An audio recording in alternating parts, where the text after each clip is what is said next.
Magandang gabi po. Meron po tayong Thunderstorm Advisory number 8 NCR _PRST issued at 9:56 p.m. Pinas time, August 15, 2024. This is 4 hours ago. Moderate to heavy rain showers with lightning and strong winds are expected over Metro Manila, Bulacan, and Rizal within the next 2 hours. The above conditions are being experienced in Zambales, Candelaria, Santa Cruz, Laguna, Calamba, Cabuyao, Santa Rosa, Binyan, San Pedro, Cavite, General Mariano Alvarez, Silang, Las Marinas, Quezon, Rio, General Nakar, Pagbilao, Atimunan, Agdangan, Saraya, Lucena, Alabat, Perez, and Batangas City, Lobo, San Juan, Mabini, Tanawan, Santo Tomas, which may persist within 2 hours and may affect nearby areas. Thunderstorms in other areas are now terminated. All are advised to take precautionary measures against the impacts associated with these hazards, which include flash floods and landslide. That was the Thunderstorm Advisory number 8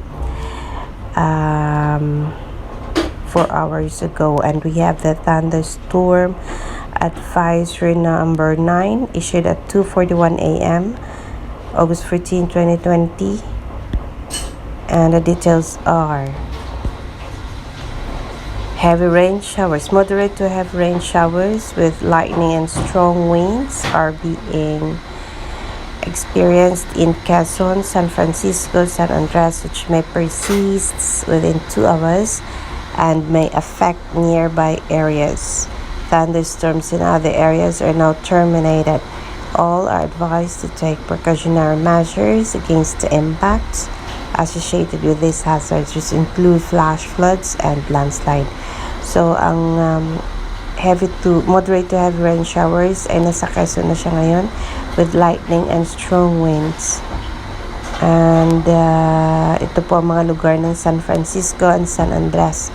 So, mananatili po ito within 2 hours and may affect nearby areas. So, keep monitoring and keep updating yourself dyan po sa Quezon and sa mga karatig area po. Yan po ang pinaka-latest single dito sa Tropical Depression na #Jener na naging thunderstorm. At yan po ay galing po sa PAGASA DOST. Yan po ang pinaka-latest na update. Alexander, Lexi, Jules, mag-ingat po kayo sa maaaring pwedeng impact nito. Sabi ng PAGASA, pwedeng mayroong flash floods and landslides. So, always be safe. Okay, sabi dito, levels.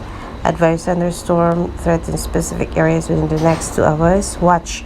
Thunderstorm is likely to occur within the next 12 hours. And information, thunderstorm is likely to occur in the next 12 hours. Yan po ang pinaka-latest. Alexander Juice saying ingat po at hanggang sa muli. Keep yourself updated sa kung ano man ang mga updates from PAGASA. Bye and see you on my next.